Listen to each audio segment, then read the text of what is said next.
Jai Hind, welcome back to our channel. You are watching Tejas Easy English. I hope you are doing well. ಸ್ನೇಹಿತರೆ, ಇವತ್ತಿನ ವಿಡಿಯೋದಲ್ಲಿ there ಎನ್ನುವಂತಹ ಪದವನ್ನು ಬಳಸಿಕೊಂಡು present tense ಅಲ್ಲಿ ಯಾವ ರೀತಿಯಾಗಿ ವಾಕ್ಯವನ್ನು ಮಾಡಬಹುದು ಅಂತ ನೋಡ್ತಾ ಹೋಗೋಣ.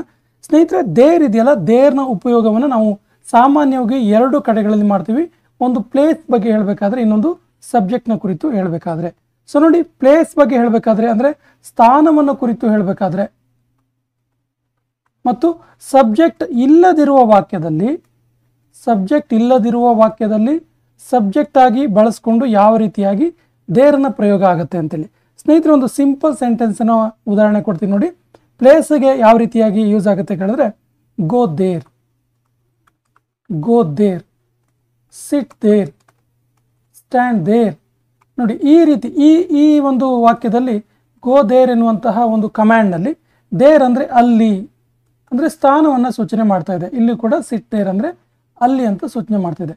ಅದೇ ರೀತಿ ಸಬ್ಜೆಕ್ಟ್ ಇಲ್ಲದಿರುವ ವಾಕ್ಯದಲ್ಲಿ ಯಾವ ರೀತಿ ಯೂಸ್ ಮಾಡ್ತೀವಿ ಅಂದರೆ, ದೇರ್ ಇಸ್ ಅ ಚೇರ್, ಅಲ್ಲಿ ಒಂದು ಚೇರ್ ಇದೆ ಅಂತ ಹೇಳ್ಬೇಕಾದ್ರೆ ದೇರ್ ಇಸ್ ಎ ಚೇರ್. ಇನ್ನು ದೇರ್ ಇಸ್ ಅ ಮಂಕಿ, ಈ ರೀತಿಯಾಗಿ ಯೂಸ್ ಮಾಡ್ತೀವಿ. ಸ್ನೇಹಿತರೆ, ಇದನ್ನು ಹೆಲ್ಪಿಂಗ್ ವರ್ಬ್ ಯಾವ ರೀತಿಯಾಗಿ ಯೂಸ್ ಆಗುತ್ತೆ ದೇರ್ ಜೊತೆಗೆ ಅಂತ ಕೇಳಿದ್ರೆ, ಪ್ರೆಸೆಂಟಲ್ಲಿ ಈಸ್ ಮತ್ತು ಆರ್, ಪಾಸ್ಟಲ್ಲಿ ವಾಸ್ ಮತ್ತು ವರ್ಬ್ ಮತ್ತು ಫ್ಯೂಚರಲ್ಲಿ ವಿಲ್ ಬಿ ಯೂಸ್ ಆಗುತ್ತೆ. ಸೊ ಸ್ನೇಹಿತರೆ, ಇವತ್ತು ನಾವು ಪ್ರೆಸೆಂಟ್ ಟೆನ್ಸಿಗೆ ರಿಲೇಟೆಡ್ ಆಗಿರುವಂತಹ ವಾಕ್ಯಗಳನ್ನು ನೋಡ್ತಾ ಹೋಗ್ತೀವಿ. ಸೊ ಮೊದಲಿಗೆ ಎಂದಿನಂತೆ ಸ್ಟ್ರಕ್ಚರ್ ನೋಡೋಣ. ಸೊ ಸ್ಟ್ರಕ್ಚರ್ ನೋಡೋದಾದ್ರೆ ಈ ರೀತಿ ಇದೆ ನೋಡಿ. ಸ್ಟ್ರಕ್ಚರ್ ಸಿಂಪಲ್ ಸೆಂಟೆನ್ಸ್ಗಳಲ್ಲಿ ದೇರ್ ಪ್ಲಸ್ ಈಸ್ ಅಥವಾ are plus object plus remaining part of sentence, ಉಳಿದಿರುವಂತಹ ವಾಕ್ಯದ ಭಾಗ ಇರುತ್ತೆ. ಇನ್ನು ನೆಗೆಟಿವ್ ಅಲ್ಲಿ ದೇರ್ ಪ್ಲಸ್ ಈಸ್ ಅಥವಾ ಆರ್ ನಾಟ್ ಆ್ಯಡ್ ಆಗುತ್ತೆ. ಇಲ್ಲಿ ಆಬ್ಜೆಕ್ಟ್ ಮತ್ತು ರಿಮೈನಿಂಗ್ ಪಾರ್ಟ್ಸ್ ಆಫ್ ಸೆಂಟೆನ್ಸ್ ಇರುತ್ತೆ. ಇನ್ನು ಇಂಟ್ರಾಗೇಟಿವ್ ಅಲ್ಲಿ ಈಸ್ ಅಥವಾ ಆರ್, ಇಂಟ್ರಾಗೇಟಿವ್ ಅಂದರೆ ನಾವು ಯಾವಾಗಲೂ ಹೇಳುವ ಹಾಗೆ ಇಂಟ್ರಾಗೇಟಿವ್ ಅಂದರೆ ಇಲ್ಲಿ ಏನು ಕೇಳಿದ್ರೆ yes or no type question ಇರುತ್ತೆ. ಇಲ್ಲಿ ಈಸ್ ಅಥವಾ ಆರ್ ಇರುತ್ತೆ, ದೇರ್ ಇರುತ್ತೆ, plus object plus remaining part of sentence ಇರುತ್ತೆ. ಇಂಟರಾಗೇಟಿವ್ ನೆಗೆಟಿವ್ ಅಲ್ಲಿ ಆಸ್ ಇಟ್ ಈಸ್ ಇರುತ್ತೆ, ಬಟ್ ಇಲ್ಲಿ ನಾಟ್ ಆ್ಯಡ್ ಆಗುತ್ತೆ.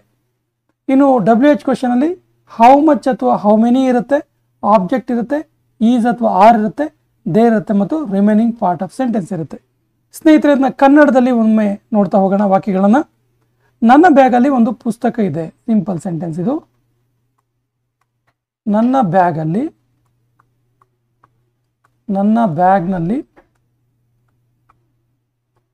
ಒಂದು ಪುಸ್ತಕ ಇದೆ. ಎರಡನೇ ವಾಕ್ಯ ಇದು ನೆಗೆಟಿವ್ ಆಗಿರುತ್ತೆ. ನನ್ನ ಬ್ಯಾಗ್ನಲ್ಲಿ ಒಂದು ಪುಸ್ತಕ ಇಲ್ಲ ಅಥವಾ ನನ್ನ ಬ್ಯಾಗ್ನಲ್ಲಿ ಪುಸ್ತಕ ಇಲ್ಲ. ನನ್ನ ಬ್ಯಾಗಲ್ಲಿ ಪುಸ್ತಕ ಇಲ್ಲ.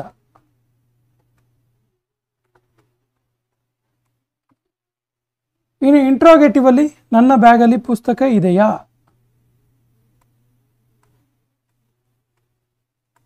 ನನ್ನ ಬ್ಯಾಗ್ನಲ್ಲಿ ಪುಸ್ತಕ ಇದೆಯಾ. ಇನ್ನು ಇಂಟ್ರಾಗೇಟಿವ್ ನೆಗೆಟಿವ್ ಅಲ್ಲಿ ನನ್ನ ಬ್ಯಾಗ್ನಲ್ಲಿ ಪುಸ್ತಕ ಇಲ್ಲವಾ,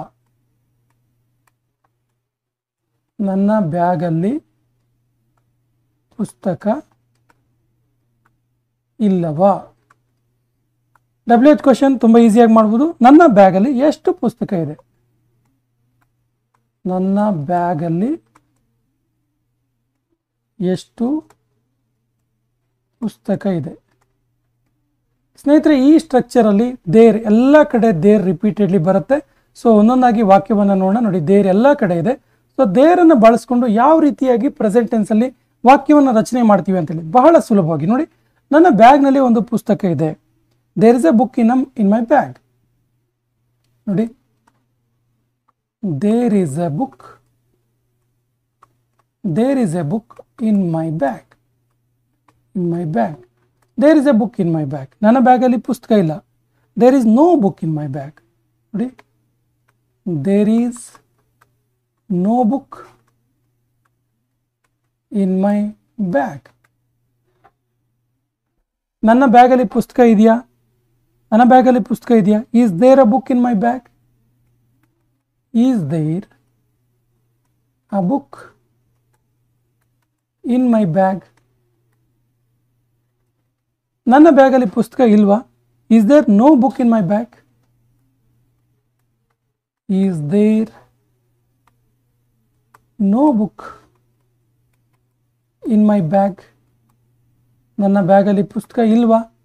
ನನ್ನ ಬ್ಯಾಗಲ್ಲಿ ಎಷ್ಟು ಪುಸ್ತಕ ಇದೆ? How many books are there in my bag? How many books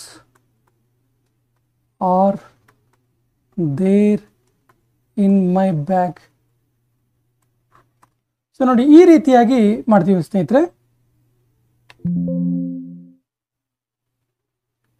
ನೋಡಿ, ಇಲ್ಲಿ ಮೊದಲಿಗೆ ನೋಡೋದಾದ್ರೆ ಸಿಂಪಲ್ ಸೆಂಟೆನ್ಸ್ ಯಾವ ರೀತಿ ಇರುತ್ತೆ? ನನ್ನ ಬ್ಯಾಗ್ನಲ್ಲಿ ಒಂದು ಪುಸ್ತಕ ಇದೆ. ನೋಡಿ, ನನ್ನ ಬ್ಯಾಗಲ್ಲಿ ಒಂದು ಪುಸ್ತಕ ಇದೆ. ಯಾವ ರೀತಿ ಇರಬೇಕು? ದೇರ್ ಇರಬೇಕು, ಈಸ್ ಅಥವಾ ಆರ್ ಇರಬೇಕು, ಆಬ್ಜೆಕ್ಟ್ ಇರಬೇಕು, ರಿಮೈನಿಂಗ್ ಪಾರ್ಟ್ ಆಫ್ ಸೆಂಟೆನ್ಸ್ ಇರಬೇಕು. ನೋಡಿ, there is a book in my bag. There is a book, object book ಆಗುತ್ತೆ ಇಲ್ಲಿ, in my bag, remaining part of sentence. So negative ಅಲ್ಲಿ ದೇರ್ ಈಸ್ ನೋ ಅಥವಾ not, no book in my bag. Interrogative ಅಲ್ಲಿ is there any book, is there any or a, is there a book in my bag. Interrogative negative ಅಲ್ಲಿ is there no book in my bag. Is there no book in my bag, ನನ್ನ ಬ್ಯಾಗಲ್ಲಿ ಪುಸ್ತಕ ಇಲ್ವಾ? So WH question ಅಲ್ಲಿ how many books are there in my bag, how many books are there in my bag. ಸ್ನೇಹಿತರೆ, ಈ ರೀತಿಯಾಗಿ ಸ್ಟ್ರಕ್ಚರ್ನ follow ಮಾಡಿದ್ರೆ ತುಂಬ ಈಸಿಯಾಗಿ ದೇರನ್ನು ಬಳಸ್ಕೊಂಡು ಯಾವ ರೀತಿಯಾಗಿ ಪ್ರೆಸೆಂಟ್ ಟೆನ್ಸ್ ವಾಕ್ಯಗಳನ್ನು ಮಾಡ್ಬೋದು ಅಂತೇಳಿ ಈಸಿಯಾಗಿ ಅರ್ಥ ಆಗ್ತಾ ಹೋಗುತ್ತೆ. Structure is very very important. ಸ್ಟ್ರಕ್ಚರನ್ನು ಒಮ್ಮೆ ನೋಡಿಕೊಂಡು ಇದೇ ರೀತಿ ಅಭ್ಯಾಸ ಮಾಡ್ತಾ ಹೋಗಿ. ಹಾಗಾದರೆ ಒಂದಿಷ್ಟು ಉದಾಹರಣೆ ಸೆಂಟೆನ್ಸನ್ನು ಕೂಡ ನೋಡೋಣ. ಶಾಲೆಯಲ್ಲಿ ವಿದ್ಯಾರ್ಥಿಗಳು ಇದ್ದಾರೆ, ಸ್ಕೂಲಲ್ಲಿ ಸ್ಟೂಡೆಂಟ್ಸ್ ಇದ್ದಾರೆ ಅನ್ನೋದಕ್ಕೆ there are students in the school. There are students in the school. ನೋಡಿ, ಇದು ಸಿಂಪಲ್ ಸೆಂಟೆನ್ಸ್ ಇದೆ. ದೇರ್ ಇದೆ, ದೇರ್ ಆದ ನಂತರ ಈಸ್ ಅಥವಾ ಆರ್ ಬೇಕು. ಸೊ ಆರ್ ಇದೆ, ಆಬ್ಜೆಕ್ಟ್ ಇದೆ, ರಿಮೈನಿಂಗ್ ಪಾರ್ಟ್ ಆಫ್ ಸೆಂಟೆನ್ಸ್ ಇದೆ. So there are students in the school. ಒಂದು ದಿನಕ್ಕೆ 24 ಗಂಟೆಗಳು. ಒಂದು ದಿನಕ್ಕೆ 24 ಗಂಟೆಗಳು. There R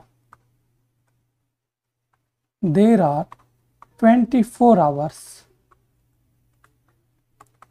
in a day. There are 24 hours in a day. ಇದನ್ನೇ ನಾವು ಪ್ರಶ್ನೆ ಮಾಡೋದಾದ್ರೆ ಹೆಂಗೆ ಮಾಡ್ಬೋದು? ಒಂದು ದಿನಕ್ಕೆ 24 ಗಂಟೆಗಳ ಅಂತ ಕೇಳೋದಾದ್ರೆ ಹೆಂಗೆ ಮಾಡ್ಬೋದಾಗಿತ್ತು? ಯೋಚನೆ ಮಾಡಿ ಹೆಂಗೆ ಮಾಡ್ಬೋದಾಗಿತ್ತು. ನೋಡಿ, ಹೆಂಗಿರುತ್ತೆ ಅಂದರೆ ಆರ್ ದೇರ್, ಇದು ಉಲ್ಟಾ ಆಗತ್ತೆ. Are there 24 hours in a day. Are there 24 hours in a day. ನಮ್ಮ ಮನೆ ಎದುರಿಗೆ ಒಂದು ಆಲದ ಮರ ಇದೆ. ಇದು ಹೆಂಗೆ ಹೇಳೋದು? There is a banyan tree in front of my house. There is a banyan tree in front of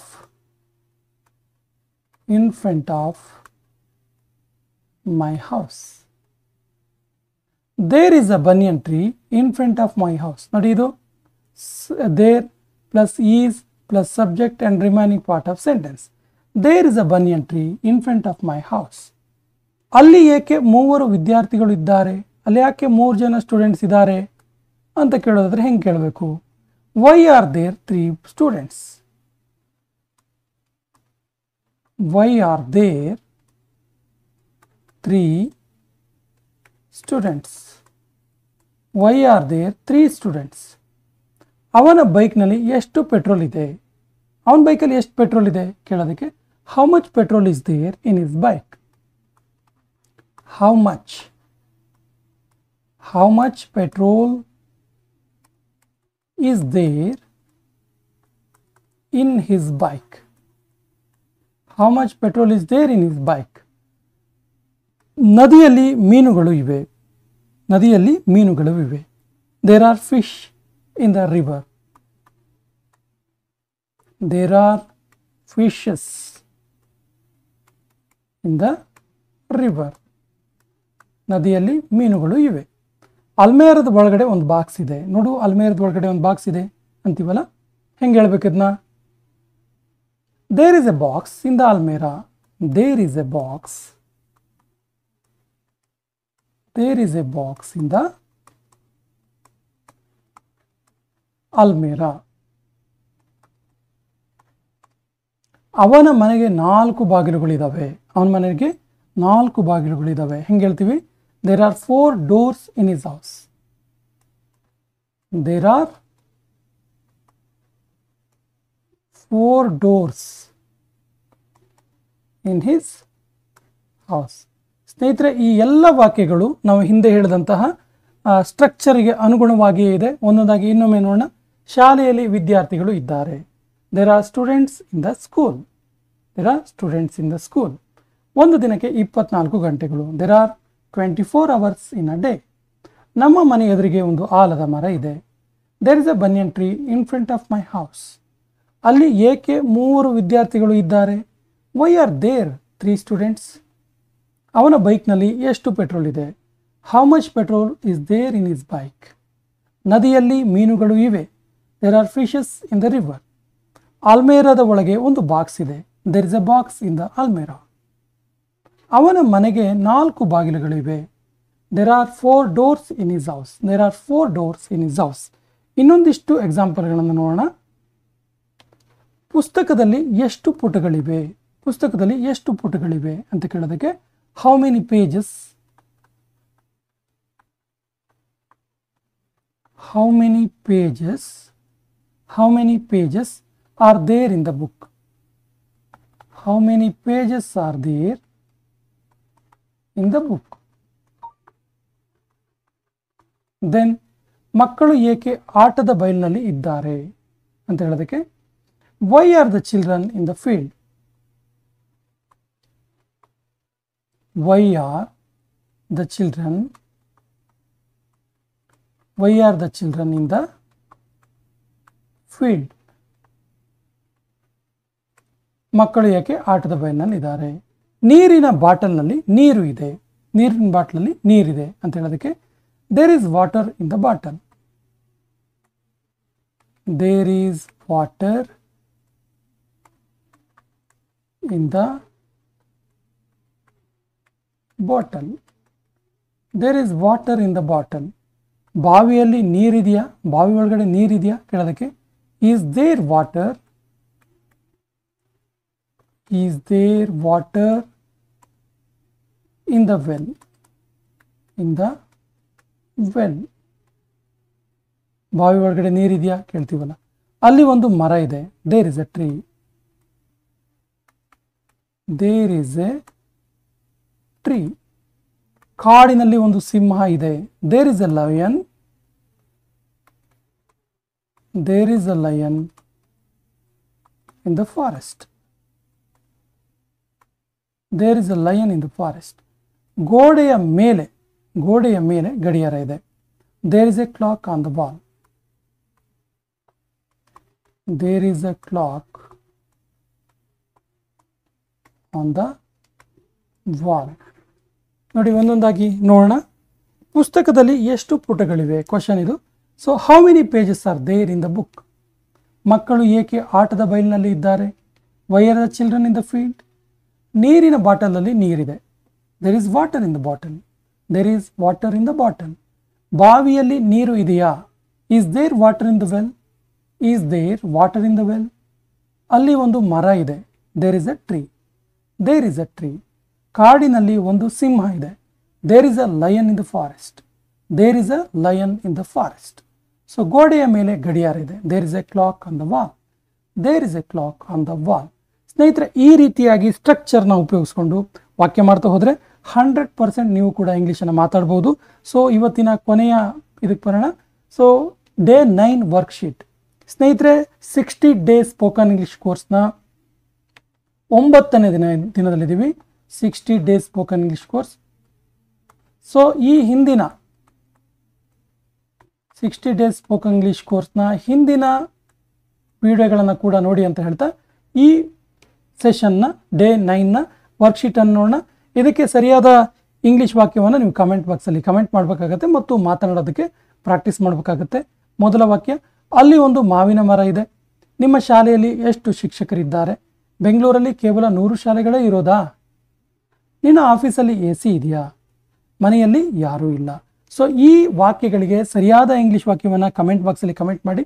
ಸ್ನೇಹಿತರೆ, ಕಂಟೆಂಟ್ ಇಷ್ಟ ಆದರೆ ನಿಮ್ಮ ಸ್ನೇಹಿತರಿಗೂ ಕೂಡ ಶೇರ್ ಮಾಡಿ ಮತ್ತು ನಮ್ಮ ಹಿಂದಿನ ಎಲ್ಲ ವಿಡಿಯೋಗಳನ್ನು ನೋಡಿ. ವಿಶೇಷವಾಗಿ ನಮ್ಮ ಚಾನಲ್ ಮೊದಲ ಬಾರಿಗೆ ನೋಡ್ತಾ ಇದ್ರೆ ಸಬ್ಸ್ಕ್ರೈಬ್ ಮಾಡೋಕ್ಕೆ ಮರಿಬೇಡಿ ಅಂತ ಹೇಳ್ತಾ ಇವತ್ತಿನ ಸೆಷನ್ ಕಂಪ್ಲೀಟ್ ಮಾಡ್ತಾ ಇದ್ದೀವಿ. ಜೈ ಹಿಂದ್.